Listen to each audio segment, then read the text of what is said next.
call the meeting to order. The Oxford Downtown Development Authority, August 18th. Please rise and pay respect to the flag. Pledge allegiance to the flag of the United States of America and to the republic for which it stands, one nation, under God, indivisible, with liberty and justice for all.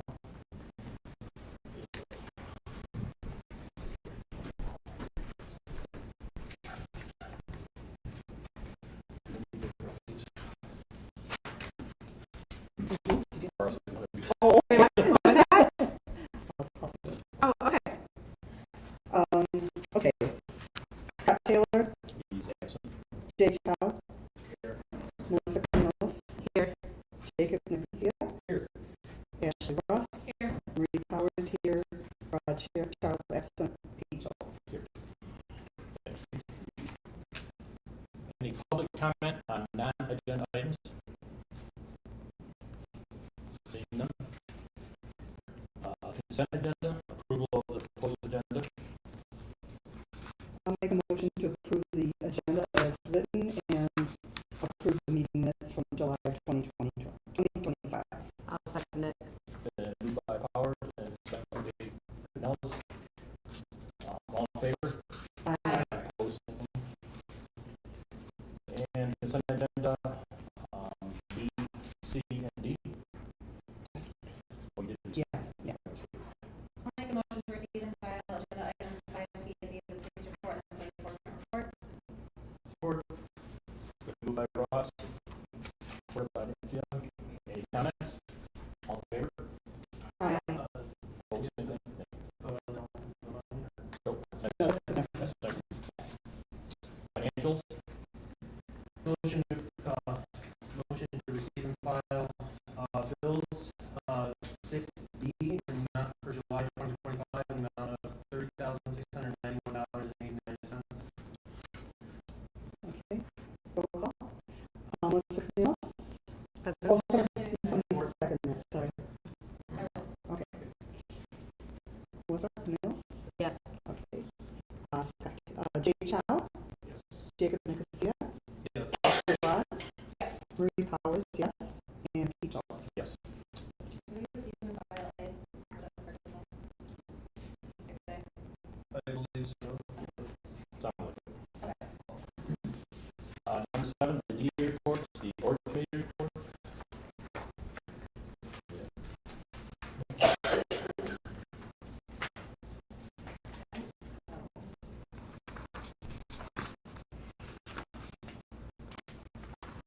There was only one.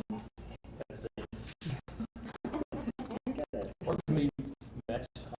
Discussion was on the basic information purposes on the Oxford grant, where we stand as far as on the sidewalk repairs, and also discuss elimination of the crosswalks, and also the gazebo grants, and what's the update on those will be covered in the agenda later on tonight. The trolley, same thing, with update on that, with the insurance, and there was discussion about the trolley, as far as how long do we want to continue working with it? Do we want to consider potentially ending at the end of the year and no longer having the trolley, putting it up for sale, and cutting our losses or cutting our liabilities last at that point, or what the intent of what we wanted to do? So I think it needs further discussion from the entire board and everything later on. Yeah, just to note that board meeting happened prior to the trolley coming back online. So I think the conversation at that point was a little more, or a little less optimistic than, because there was no line of sight of it coming back online, and then the following day it came back up. Correct. So other than that, that was pretty much it. EV committee report. We actually had yes, Jeff Curtis, supervisor over there, had some good things to input. Talk about how our tax revenue from the village, is mostly for residential.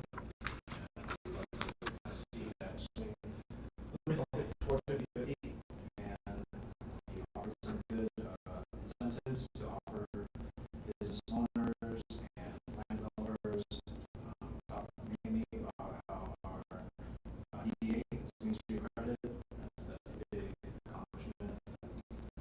You know, that many business owners have benefited from their help, and there's a lot of things that they can do for new business owners within the town. Briefly talk about trying to bring in certain types of businesses that are in need in the area, and obviously it's not that easy to decide which businesses come in. So there's still a little bit more conversations to be had there. You put out some great numbers. 34,000 cars drive through downtown Oxford every day, and a lot of times we're having a hard time slowing it down. Stop in our downtown. I don't know if it's lack of interesting businesses or whatever they need. But also, he did talk about how there's, and I can attest to this, there's so many people speaking to downtown. Possibly talking to the village and police department, sheriff's department, really trying to enforce kind of how they do by Fossey Boy. That's like the enforcement zone, I feel like, in this area. We bring some of that manpower over here 24, slow down some of the speeders through it. And some of those, what do we call them, air jack rigs from the rapid trucks that can be real loud. Disrupts a lot of our events in the park. People just walking through town, and that's a big complaint. About rapid trucks walking everywhere. Those, I think that was really good for us to hear from him. And then after he left, we talked a little bit more about what we can do to bring boost the economy in downtown Oxford. Right now, we feel like there's a great base of events like the Concerts in the Park and the Winter Market. What more can we build on top of the foundation already set to really help boost the economy? Because right now, we don't really see too much. One idea that he suggested was right now the concerts are over next year. The concerts, trying to get some zip codes to see where these people are coming from. Probably drawing people from to bring them into downtown. I think that would be a good number to look at in the future. We also discussed different businesses who can team up and help each other out. It seems like there are some businesses that are already doing this, but as a DDA, what can we do to help not just promote, but connect businesses together, businesses that we think might help each other prosper, right? So, Were there any suggestions from the committee of what might make sense to partner, or is the committee recommending the DDA staff to put this together? one suggestion that was brought up was having these events like the Concert in the Park, having some kind of promotion with different restaurants and different food items, because a lot of people come and they just see a pizza truck and they don't know what it costs. And I think those are really the only businesses that really are gaining anything from speaking with other business owners in town, especially those across the street. They're not taking any foot traffic. So if we can somehow get some sponsors from different businesses around that can promote their own items, foods or services, that might be good to put that out there too. Maybe just as an FYI, we do offer that to any business, any food-based business. They have the option of setting up in the park over the summer. We just don't get a lot of interest in that, which is fine.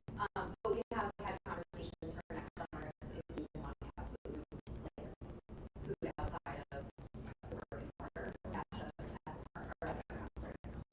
And doing things like that is more on the side of advertising. So I mean, they have to staff it. They've got to have food down there. It's got to stay the temp for the health department precautions. So, but they know that going ahead. So, but that's discussions directly with the restaurants involved. Yeah, and we're happy to help support like a coupon or some sort of like incentive for people to come. This year we did have a table set up, which was a new thing. We haven't done that in the past. So we have a DDA table with literature, DDA literature, and we could certainly have, those at our table or have like that as part of the bingo prizes or some sort of raffle. But, yeah.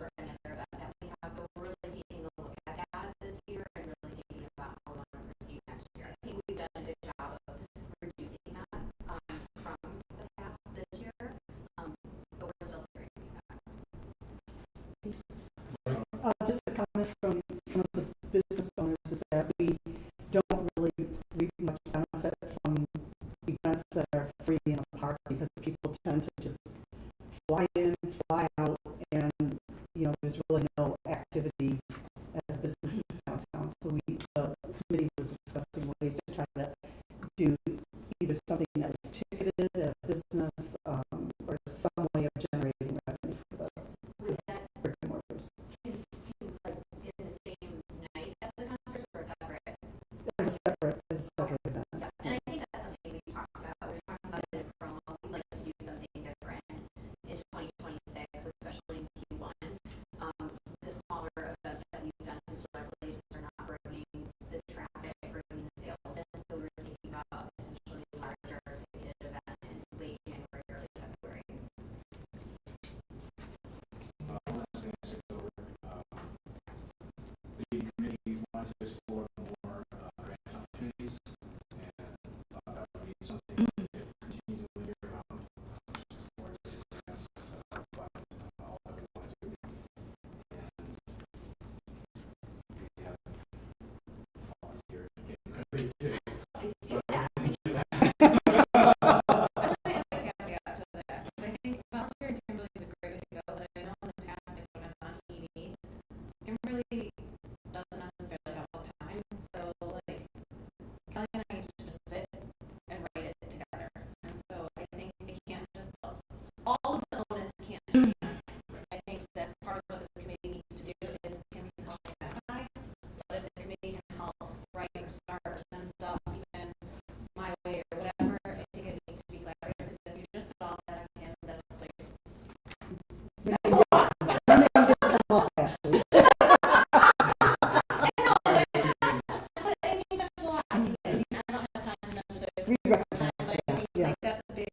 So, knowing that, we discussed possibly hiring a grant writer to have on staff. We can discuss that more so.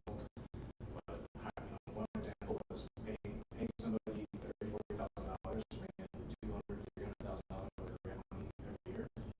Might be worth it. But who knows? Get that. That's Interesting idea.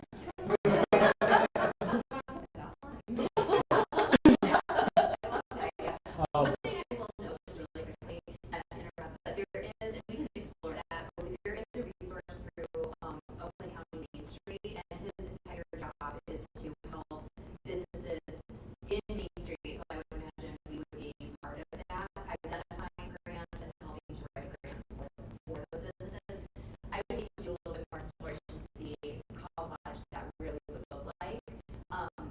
I think at this point, just it's a part of the conversation. We're administrating a grant right now, a very large grant, so that's taking up a lot of our time. But certainly, it's in the back of our minds of grant opportunities going forward. What do we want to focus on for that? Because so Ashley is putting that take time. So every time you're not guaranteed to get the application, right? So you submit 5 applications, you get 1 or 2 maybe. Well, a follow-up, and obviously Ryan carried that over to your committee because we talked about the same thing, Ryan was driving the train on that one too, and, you know, his vast idea is to just go get him, there's millions sitting in the shop, be able to get him off a week kind of thing. And I think he's reaching for the pie in his stack, but the reality is, it's a ton of work, honestly, actually can verify it, it's a ton of work to do a grant. And it's not just sitting down and filling out the blank, it takes weeks and months ahead of time on some of the grants to accumulate the information that you need to fill out the grant, because there's a whole lot of economic background, history and so on and so forth that goes into filling out a grant. And again, it takes a lot of time. If we, you know, keep throwing and say, well, Kimberly can do that, Kimberly can do that. But at the same time, remember that our intern is going out for the summer, so we don't have that person in the office. And you know, we still have our other person is working part-time in the office, 20 hours a week. So we've basically got 1.5 people working in the office trying to run everything. And then you're trying to say, well, here, dump all the grants on that person, tell them to start writing grants and everything. It's not realistic with the manpower that we have. If we're going to continue to talk going forward, then maybe we should up to a full-time position that we already have, you know, so we can get stuff done in the office at the same time. Plus, we're around setting up stuff, you know, for the concerts, setting up stuff, you know, for the projects and everything. So manpower is, you're looking at right there, groups. recommendation, since we're talking about it, would be that we develop relationships to try out the grant writers. Contract them outside. Obviously, there's going to be some starting points of, hey, they need to know about the organization to write something well, so there will be that, but that's going to, in my mind, be the most cost effective. And then you can develop a relationship with that person over time. We don't have the overhead, and this whole job is either you can hire them to find grants, so either find it, write it, submit it, follow up reports, because that's what's going to take up all your time, right? If you have somebody, hey, I have this project, find me a grant for it, write it, and then just let them manage it when it's here, that's a lot already, but I think that'd be an option in terms of what would be all that you feel comfortable with spending right now. Yeah, and I could definitely reach out to my peer network and see if there's someone that is recommended. That is DDAs, right? Is it you? I think there's a conflict of interest, but but no, I already did this, I don't know if you guys have, but I don't think that would be much. Anything else on that? Promo committee? Would you like me to speak on this since Holly's not here? I'd be happy to. All right, so I was in attendance at the promo committee. We had a visit from Eric Phillips. He's from Main Street as well, correct? All right. Super great guy. He brought in some excellent data. So actually, he's back on the commenting about figuring out where the business and things like that are coming from. So he said they use data from cell phones and determine where the business is coming out of. So he did provide some of that data, and we're going to be going over that at the next DBA meeting. At promo committee, we did talk about the downtown day, September 27th. And it's an event to bring awareness to a local downtown. We also initiated some ideas about maybe reaching out to OCTV or someone local about doing mini videos to help promote those and spread the word on Facebook or through OCTV and local television. We have Scarecrow Fest coming up, and we determined the theme this year is going to be video games. So the business owners do have a sign-up sheet to go ahead and select which one they're doing, which is night out is October 24th. Small Business Saturday is November 29th this year. And we're going to be doing selfies and posting those throughout businesses. Soup and Sweets, December 5th. We're discussing the Polar Express that is going to be based on the functionality of the trolley. So back to that one, we should know more about that in the near future. And then also piggybacking on the Q1 events that we were discussing doing, we had some great talks and ideas about wanting to bring in some more male-focused business into town. The brew and the sports and things like that generally tend to bring in a tie, but we have more success with the women's events in towns. So piggybacking off of what the Rotary does in Lake Orion, which is a great program, they have an ice golf day. Yeah, and it's awesome. The businesses get involved, and they have little mini putt-putt areas in their businesses, and it's really cool, and it's well attended, even nice where it's -20 every year when they do it. But we were talking about doing like an Oxford-style Olympics day, so we could have different types of games in each of the businesses, and it'll get people walking around town and have scorecards and all that good stuff. So we'll be talking more about that in the coming meetings. Also, thought of the idea of a progressive dinner. I thought that'd be interesting. That'd be a good, whether it's Valentine's Day or before or after it, another way to generate some business and advertise to the businesses that don't get touched for some of the free events. Polar Ice Gold event we have noted as well. Is there anything I missed there, Kev? All right. All right, thank you. We have the design committee reports. Yes, the design committee met on August 5th. I do have an agenda item for a board vote. I'll save that for the end. We discussed the fact that there aren't any current sign grants or facade grants in motion. There's been some work with the Chinese restaurant to get them to perhaps apply for a facade grant. We have someone pitched the idea of having shipping containers or other kind of small units that could be used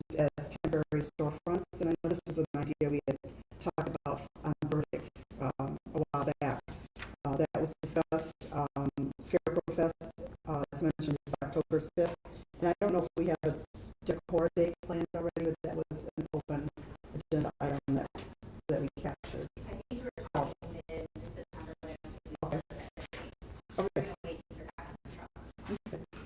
We talked a little bit about the state of the shed at Washington Square. And we did, the design committee did refabricate the planter boxes in Washington Square, so I think they look a lot better. And I think that's the highlights for our meeting, but I do want to ask the board for approval on I'll make a motion to move forward with H&H powder coating. They are going to be refurbishing the waste receptacles and the benches. The existing 10 benches and 12 waste receptacles at an estimated cost of $14,550. That's under new business. Oh, you will, okay. To clarify, there's a breakdown spreadsheet later in the packet that walks through the details of that. Okay. Very good. Home and history subcommittee.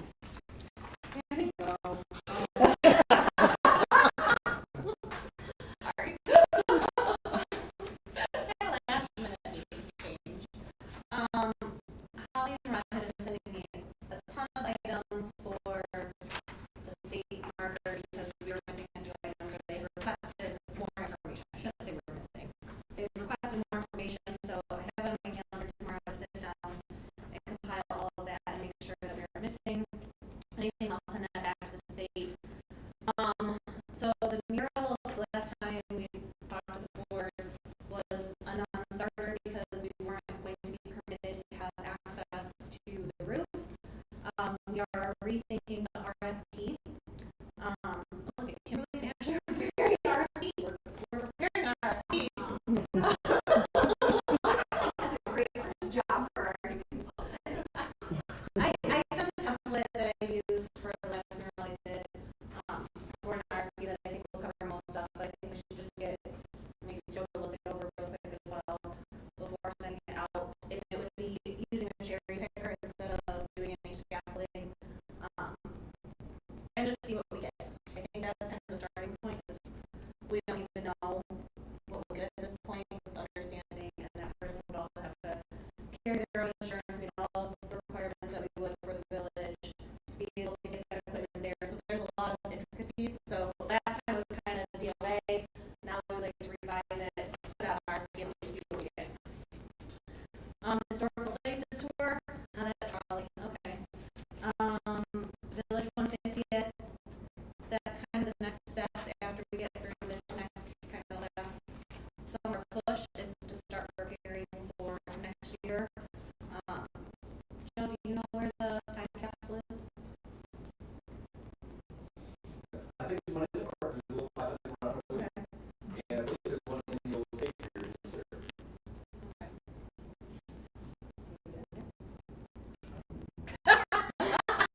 Maybe.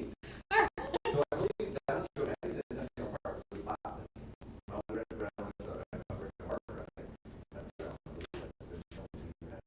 So that's probably a conversation to take to what would that be, promo? Plan some sort of event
Oh, finally, last thing. We did attend a SunCom member meetup a couple weeks ago, and it was, we walked through downtown Auburn Hills, and we really looked at their placemaking and development and redevelopment. So it was really interesting to see how they chosen to basically create a downtown in a space that didn't have a downtown, and how they're utilizing those spaces. So that was really an interesting, good experience. Okay, I will go into the details because there is a question. But let's go concert the market one home financing. The concerts are first. We had 8 concerts this summer. They started June 19th and went through this past Thursday, August 14th. And we had there's everyone was sponsored by Business Downtown for the sponsor breakdown there. And most of them came and had a table at the concert. I think we all were pretty well attended except for one enjoy, I think, but that day was like crazy hot and humid. I think there was a storm that was like hovering. There was like a lot of hail. But otherwise I think they were pretty well attended. There's also the expenses and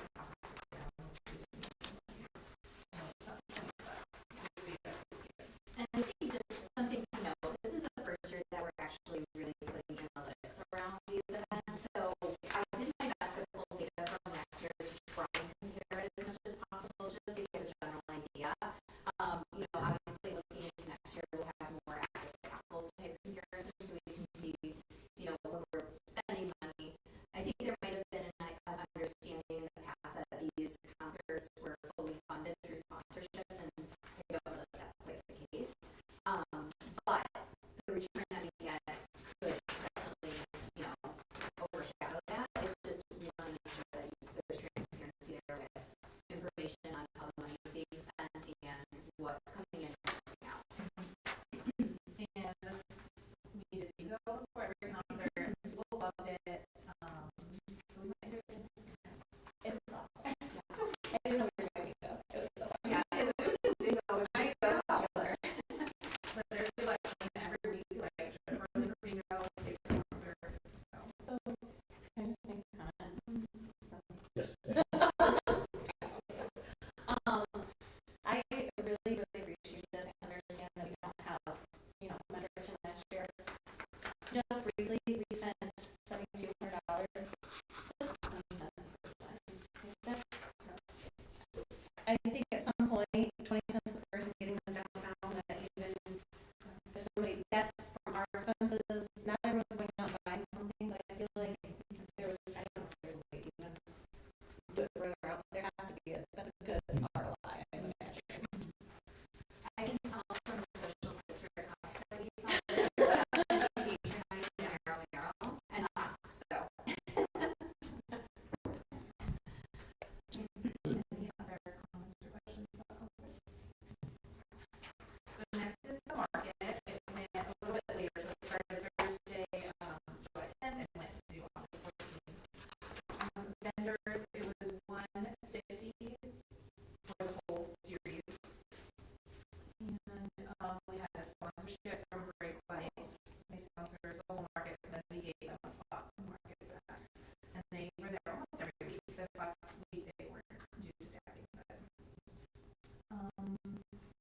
and I asked all the vendors, especially if they were here last summer, in the summer, the comparison between the two, and just in general. And then the traffic was a lot less this year. They kind of also they were getting about half of what they were last year. So we tried posting in different groups, just advertising it in different ways. So we're kind of talking about what next summer. There were also about half the amount of vendors as last year. But Say that again? there were about half the amount of vendors as last year. No? No, I think we had maybe 6 or 7 fewer. Okay. 'Cause I know there were a lot last It year. looked like a lot It because did. they were all shoved into the parking lot. Gotcha. Yeah. Optically, it definitely looked lighter. Yeah. Well, having layers is not always a bad thing, too. I find that the other market, generally people spend more when there's fewer vendors to spend with at times. So it's not a bad thing. I thought it was a great variety. I enjoyed it when I stopped by. I think the biggest factor to pieces is when we did not secure a cruise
Her fridge, right? She was gone, and she's like, Max just asked us to stay, or asked me to stay until it was over, but they're not stopping. No. It was like, But people really loved it, and I was there for this last week for their like tournament, and people were just hanging out. Like the tournament, there was like breaks in it, people were just hanging out and having a good time. I know that social district stickers we ran out of them because those like tap and grab tap like the one people were really enjoying brings from there. So. we did have one unexpected expense with the cornhole this year. Last year we had the boards made and they came with sets of bags, and unfortunately the bags just didn't hold up. So it was recommended that we get like a nicer quality professional level bags. So we did do that, and we did get some sponsorships for that, but it didn't cover all of the bags. At the end of the day, it was worth it because it, businesses have their logo, additional advertising, and they're a little bit nicer. You should hopefully last. I'm sure.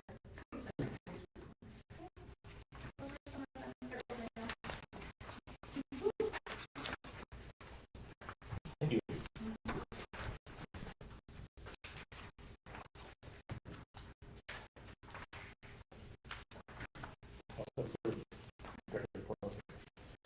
Moving on to number 8, unfinished old business. 8A is the crosswalk project. Sidewalk project. Yep. So where we're at, and Joe can maybe speak to it. We the last board meeting, it was recommended to get an official quote from the contractor that we decided to move forward with to add some additional flags of the concrete. Thank you. And so we have that in the packet. It's 5490 would be covering all of that. So we wanted to get a motion tonight for that. Reduction in the savings, what we thought last time, we're not more than that. So I think motion, we kind of thought, and actually I remember we kind of get up to a certain amount that we knew, it was about X dollars, and some we take out, and then once the other we put back in, it's still going to add a little. Yeah. I think you did. So we did have a top number, but I think there was a motion to move forward with getting a quote from BSI. So we do have that. So I don't know if we need an official motion or if we're good. Is anything need to go to the village anyways? No. I would say it's under the 197 is what we approved last year, our last meeting for the total project. The only thing I think to make it transparent, but at the same time for everybody understanding what's going on, is that we were to make a motion to amend the original quote or original RFP, adding the additional concrete squares to it. Which still brings it up to that part of it. And that's the only thing that I think we need to do is just within that portion of it, adding that to it. Because it is outside of the original. Is that additional engineering services basically for? No, it's just a matter of just the additional 300 and some 75 square feet is what it is, what we're adding to. So I think the village has offered to do some of the pre-work. the demo and the restoration will be afterwards. Moving on with concrete flags and filling that in, so their main colony, which is still not on board.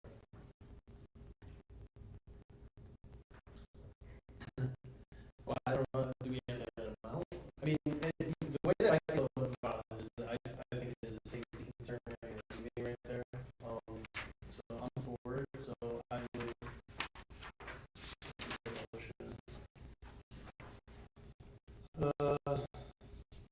Motion to provide a change order for the additional 305 square feet of concrete to address the safety concerns with the heaving in the amount of $5,490 additional. And moved by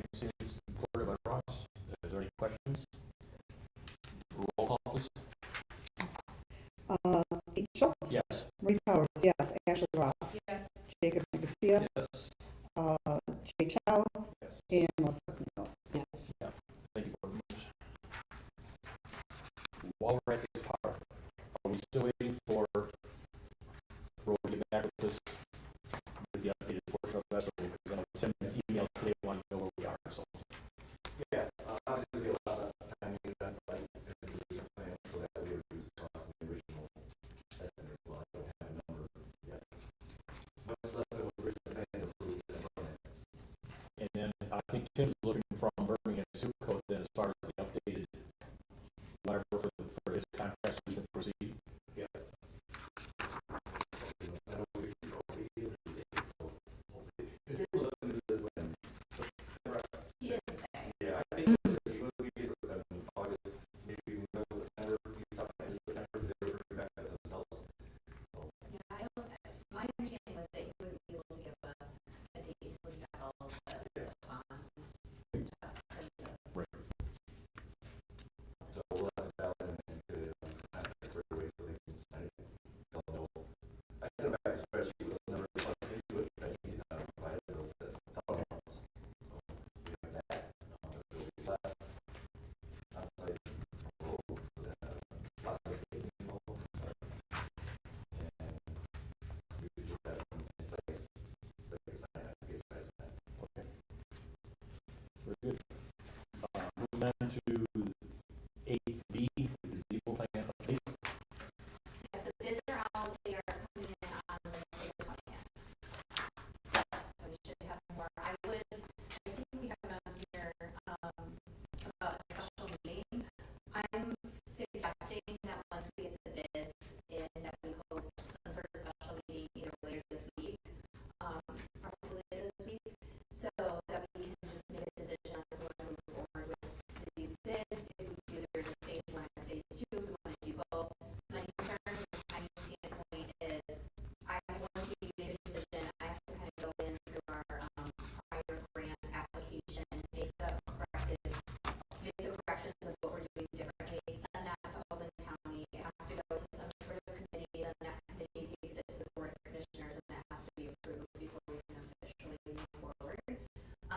So from a timing standpoint, if we wait until next month, then we're just pushing everything out.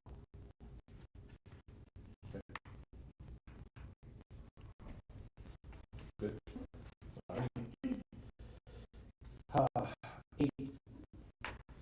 8D, trolley status update. So here we are. It's been, thank you, Ashley. She used her magic powers of whatever persuasion to. Well, it's awfully ironic that mere hours after your inquiry, it resolved. So the trolley ran this past weekend, which is wonderful. It should be running this Thursday for the National Senior Citizens Day that's being hosted by both Oregon and Oxford Parks and Rec, and Oregon and Oxford DDAs are helping to support that event. And then it should be up each weekend. I don't know if we want to have a larger conversation tonight or if we want to just put a pin in it until the season wraps up. At this point, we're planning to end the weekly routes after the end of September, and then just have the trolley run for the special events in the remainder of the year. So end of October, potentially end of November for Small Business Saturday, and then the Polar Express. Any discussion or any other comments or thoughts? We have to have a discussion on it. What are the other options, I guess? Well, I believe it was the work committee that had requested me to look into selling it. I talked to Pete offline and said I'm going to pause on that until we have a board meeting because I want to get feedback. I don't want to pursue trying to sell something if we're not all in support of moving forward with that option. So I think the options are to sell it, to repurpose it, or to continue to run it weekly, or to continue to run it, or to start only running it for special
do a loop, hey, you're at 9 to 5 jumping, but I don't only want pizza.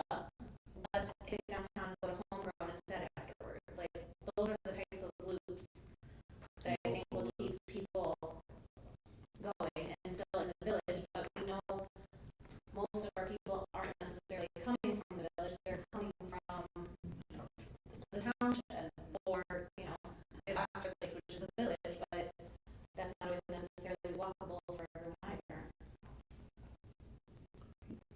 Just a question on that or a comment. We would have to change the schedule then to Thursday nights for concerts in the park. Right? Thursday night instead of Friday, Saturday. Because the trolley. Right. I think Or maybe we do it Thursday, Friday. Yeah, we have to change it either way. Yeah. We have to change the trolley schedule. I am meeting with CJ Gazor Friday, because he's gonna show me whatever he's probably shared, so. But I think that there's ways for us to rethink it that we've been talking about.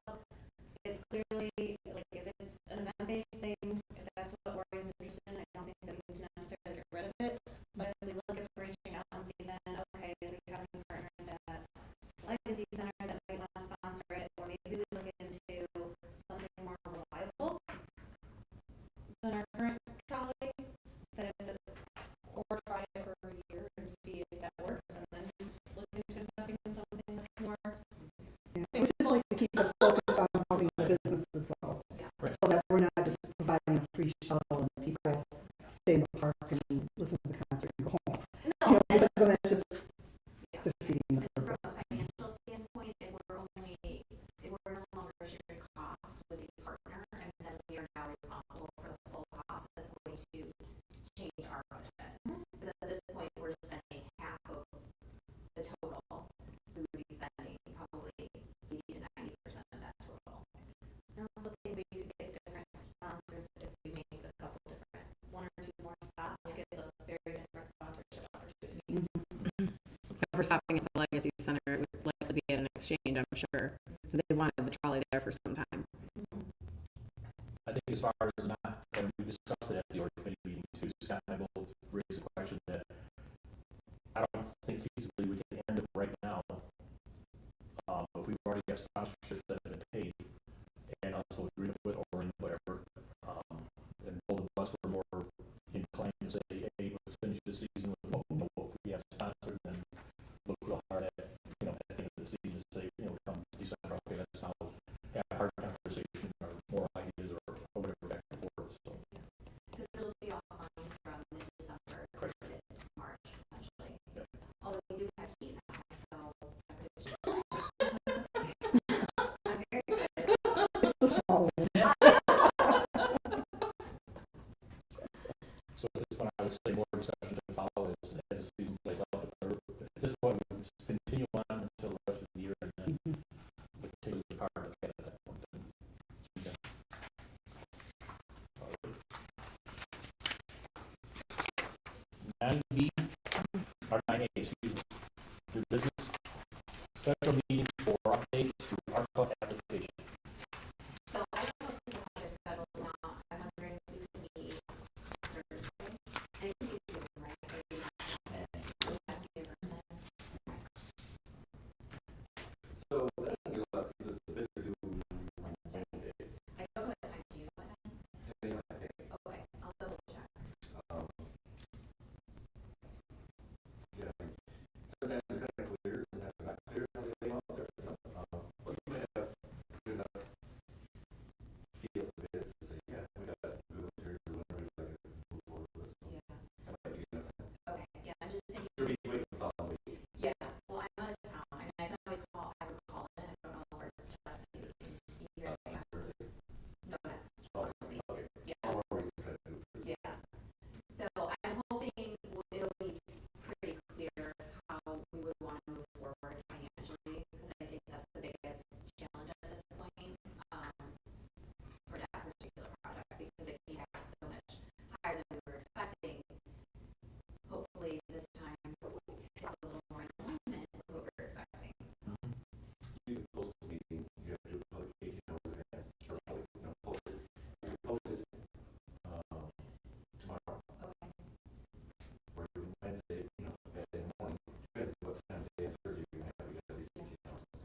for a meeting on Thursday? Does it work for what time? Would everybody be able to make it on Thursday, afternoon or evening? Evening. Pardon? Evening or morning? I can't do Thursday evening. For what day? Thursday. Thursday? This week, right? Yes. Oh, geez. That's first day of school. That is the first day of school. Yes, so definitely I would put it towards the evening if we could have a real quick at like 7 o'clock again. I mean, it wouldn't take more than, shouldn't take more than half an hour max to do it. I'm available, well, and they have that senior day too on Thursday, so I'll be doing that a lot of the day. I could do 7 p.m. I cannot do any time during the day. 7 would be your. Okay, yeah, we'll tentatively put it at 7 o'clock, and if something happens that it can't happen, we can go talk to everybody, it's still not going to do it, but we'll plan at 7 o'clock. Thank you.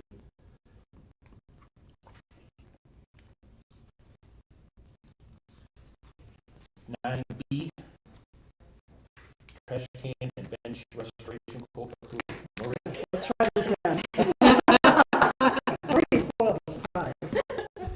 Okay, I'd like to make a motion to move forward with H&H powder coatings estimated cost to refurbish the existing 10 benches and 12 waste receptacles at an estimated cost of $14,550. Been moved by Hart, supported by Dawn. Okay. Discussion?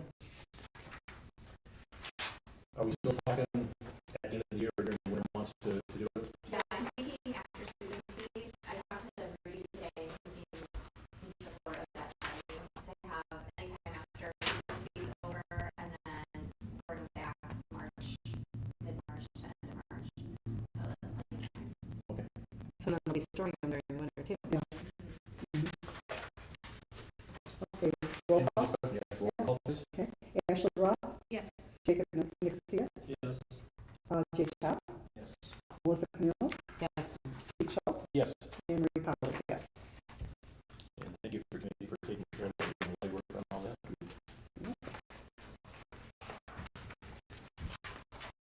Moving on to 9C, plus social media archiving quote approval. That would be Mr. Mccool.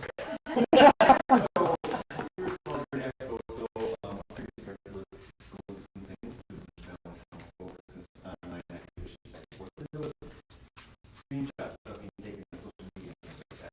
Well, Civic Plus used to be archived social, Civic Plus took it over and owned it now. I think they go from a year to a year ago. They archive their social media accounts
like a sub-account of your main DDA account? Yeah, we have created a page for the DDA, is that page, so. But we can confirm. Yeah. I would confirm just because I can see that also being a spot. That's kind of the genesis of the backstory of it, and now you have it. Part of the thing we kind of get forced into doing it is because we're reading the public record. And, you know, the Means Act and record retention and things like that, those are records, and there's certain things that are very, circles that help. So capturing it, archiving it, for various reasons, is helpful. I'll make a motion for us to move forward, splitting the cost for the village of Oxford, 50/50, so $2,198.70 for the civic cost for archiving for the next, was it this year? Yep. For the next year. Support. Been moved by Ross, support by Garcia. Any other comments? Questions? Roll call, please. Yep, Pete Schultz. Yes. Marie Powers, yes. Ashley Ross. Yes. Jacob Nicosia. Yes. Jay Chow. Louis Camille. Yes. Thank you, Barbara. 9D, my PDM program. So this is the program that we talked about when I was applying and receiving the offer for this position. It's the 3-year development program through the Michigan Downtown Association. The application window is now open for the future class. So I wanted to get approval to move forward with that application. Financially, it's not too big of a concern at this time. I know there's like $200 to apply to the program. I will also be applying for a scholarship. I'm not sure that I'll get it, but it will help to offset some of the classes. But it is again a 3-year program, and there's I think 12 courses in there, so each course would have to be paid for as part of that program. Moved by Ross. I'll support it, so supported by Schultz. Any comments? Roll call, please. Melissa Camille. Yes. Jay Chow. Yes. Jacob Nicosia. Yes. Ashley Ross. Yes. Marie Powers, yes. Pete Schultz. Yes. 9E, Brownfield TIF. So Joe is going to talk today about this. So I think it was September this year, August of last year, that our planning commission was given a proposal for additional rezoning of what we call the South Washington Triangle as part of our future master plan. Behind the new car wash down there, there's a triangle piece down there. It's own single family residential. We had some developers come to the planning commission and for conditional rezoning to put in 32 condo units in there. Because it wasn't zoned for that, they did apply for rezoning multifamily and just anything multifamily. When they instead, they didn't want to narrow road with conditional rezoning request, which is allowed by state statute. And they pitched this very specific plan, planning commission agreed to it, went to the village council approved it. I don't know if anything's ever been built on that property, all I know is it's been vacant for a long time.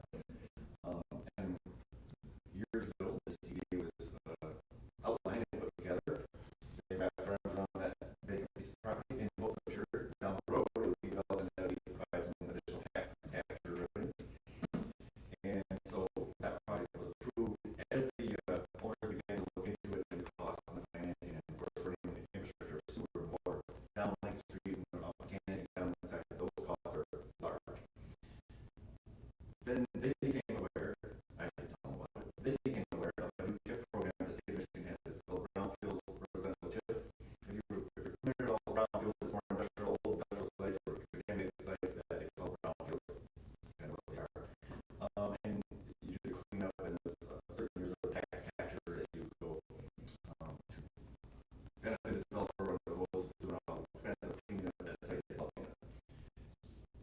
The state just kind of went off the side and created an additional TIF under the same statute in 2023 for residential development because they're trying to figure out why is there no residential development happening in the state of Michigan.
is you already have a TIF on the property, and they want to put their TIF on the property. They can't put their TIF on the property unless you allow them to do so. So next month,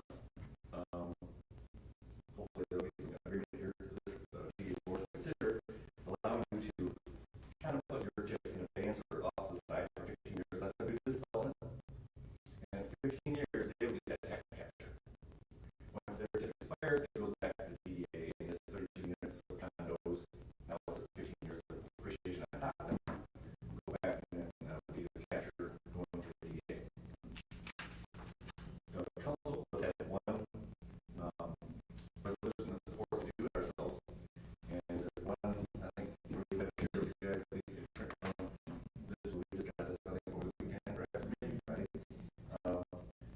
Brownfield redevelopment authority is brand new to Oakland County. We had an online meeting last week with Brad Hanson, I think, from Oakland County, does it. We kind of hand it off to them, and they take care of it all. So the developers run the meeting, Brad was at the meeting. It sounds very straightforward, and it sounds fairly straightforward if you all agree and say, yep, we would like to help this along by us setting aside our TIF capture and allowing this development to happen. Then going down the road, they go back to the DDA and their TIF. If approved, expires. I have to cut the drag. I don't think they can, I don't think with this, without this, they're going to be able to move forward.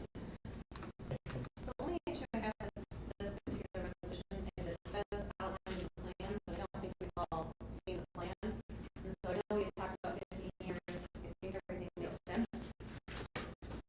This will hurry up, send me something to show them tonight.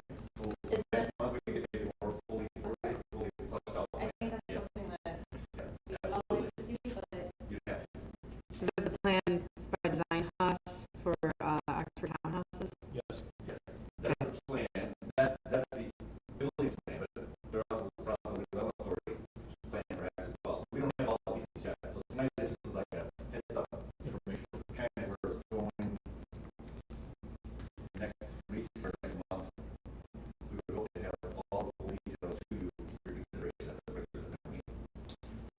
Before, one quick question, before the next meeting, when we sit down to talk about this, is it possible for you or for the village to provide what the DDA currently captures off that piece of property? I think so. I think I've had a date somewhere already. In the, what was the plan? The TIF plan you just read a year ago. Right. I think every parcel is listed in there, what is current, and then maybe projected in the future. One of those many, many parcel numbers is this property. Okay, So I can have a look at that and find out. that would be helpful. I mean, just for all the sake, $1,000 right now. yeah, if you can, it's vacant property. Right. So, So it's like, okay, we're going to do 15 grand or 15 years, and then all of a sudden we're bringing in $80,000 a year off that property in 15 years because now there's kind of there. So that's kind of where it's at. Yeah, I plan on trying to nail it down where we provide it to you. Luckily, it's with one parcel too. It's not like hey, we'll make it development. one last question for my own knowledge. Is it 15 years after the unit sell? Or how does I that don't work? know. I don't know what it's from, but I can get that to Oakland County. I don't know if it's because there could be other 32 units. I think like 94 of them. I think have to fall under the criteria of this. So maybe it's the first 4 or 6 built that fall under the criteria. I don't know when that starts. That's all I know. When does it start? When was it? Yeah, I don't know. We just had I think it was Tuesday last week. We had our online teams meeting with the gentleman from Oakland County who runs the development plan. And this came via email since then. I did see it Monday. And we can always share it out to you guys and review about the plan itself. You guys can kind of see what it is that you're hopefully helping get off the ground. Kimberly? Yeah, and he offered to come tonight, I think. Yeah. We asked, he said, Their if attorney, it needed. yeah, their attorney drafted it out next month. Well, they could be here and answer some additional questions. You'll have a lot more information to put it back as well. Maybe prior to that. Because the, I was at the planning commission, when the process was approved and everything.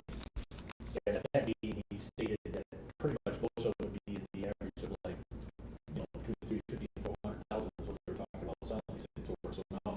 technically has changed, and if he's offering some, these are gonna be, you know, much lower than that. I don't know if it's gonna be much lower, but they have to be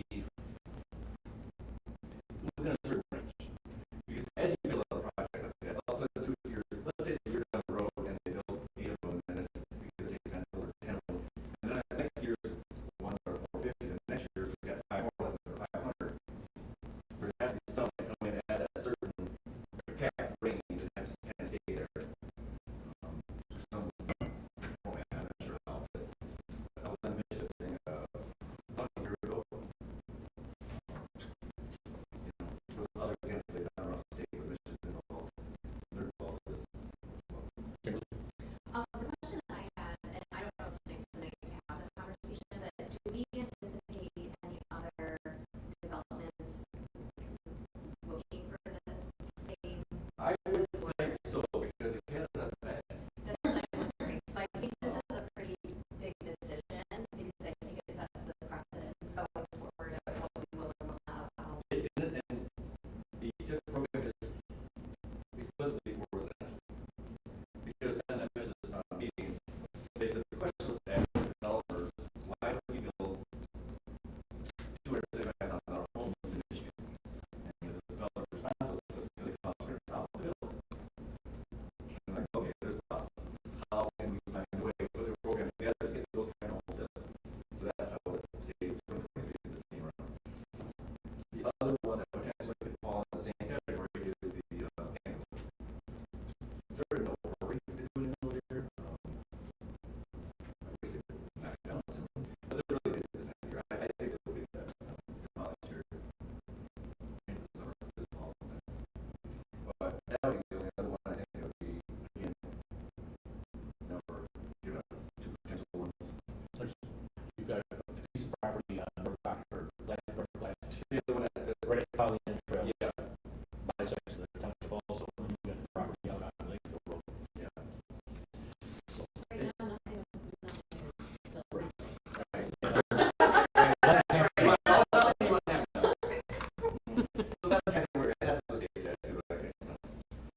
The rates are pretty high right now for these developers and development things, you know, they're at that rate that they do, so their costs are up, of course, too, right? So they're looking at how do we make this work. And they said that they were told by their financing people, banks and others, you have to go at least 15 years to nail down before we give you credit for that in your financing scheme. If they went 10 years, they could only swing a 10-year TIF, bank will give you credit for this.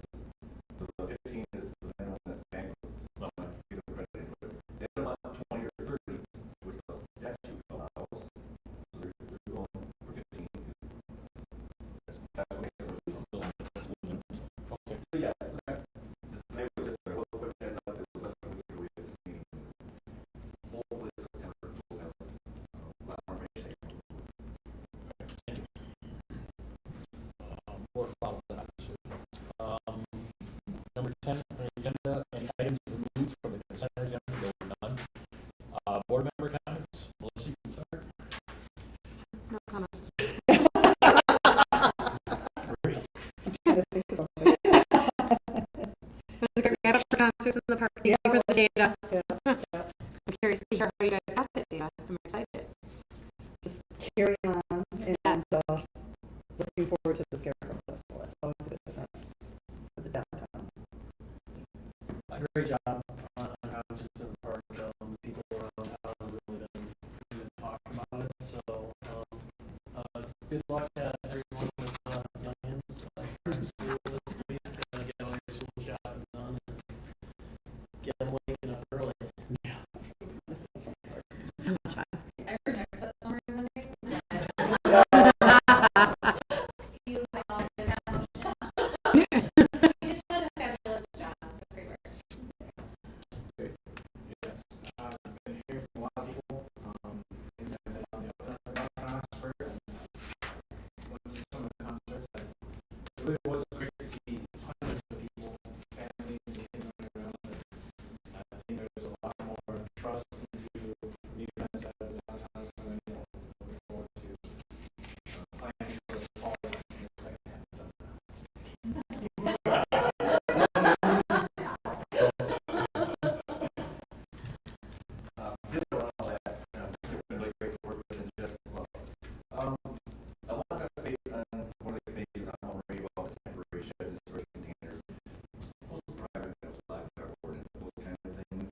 special events, so they come and they set up during that special event time frame going, yes, but as far as them to be set up and left in place, I think it's a real, I don't think we it's an important thing. Okay, good to know. Um, oh, that shed at Washington Square, last joke with cameras is, what do I do this? Raffle it off. Sell $100 tickets for $1, you win a ticket. We don't want it back. It was in our DDA shed. It came as a last minute thing because there were those greenhouse things that were being set up Santa blew down about 5 days before Santa was showing up. And I said, we have a shed. Move it over there. And that's why it was put there. And then I thought, well, we could possibly use it. And they had used it, but you guys did it. I think I wouldn't be so happy with that shed. we don't Maybe some firewood for some barrels at a Christmas market. It could be firewood for the barrels at a Christmas market. put it around it and say, you can put this for $1. Yeah, that's fire chief is. The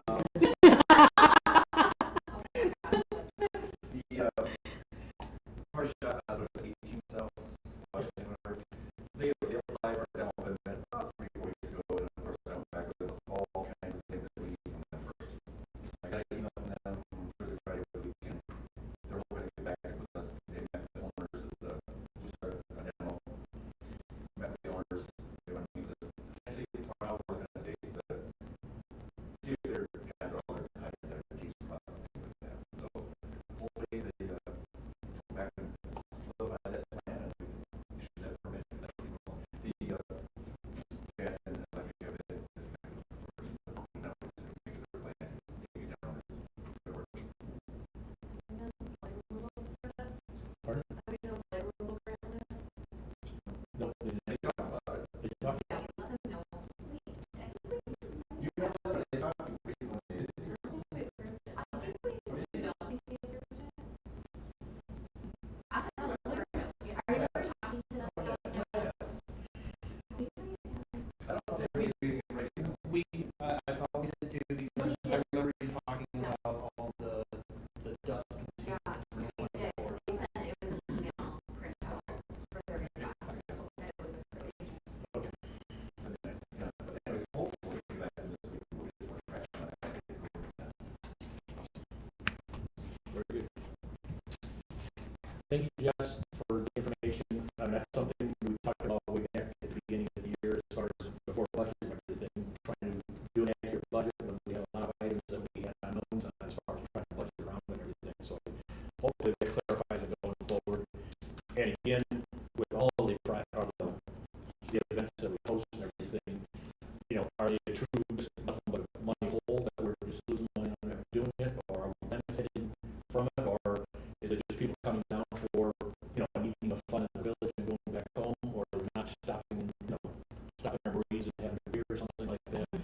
I think that, you know, there's some information that we can, you know, go forward and maybe redirect our efforts in different directions, or maybe enhance what we've already got, or whatever. I think that's fantastic. And I do remember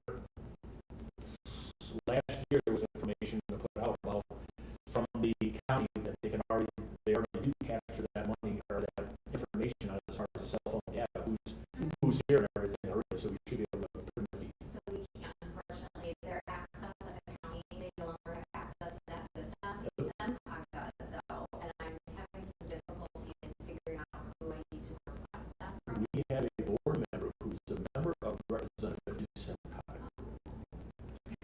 Mr. Charles, that's his job as township trustee on that committee, so So I may need some offline support to make that happen.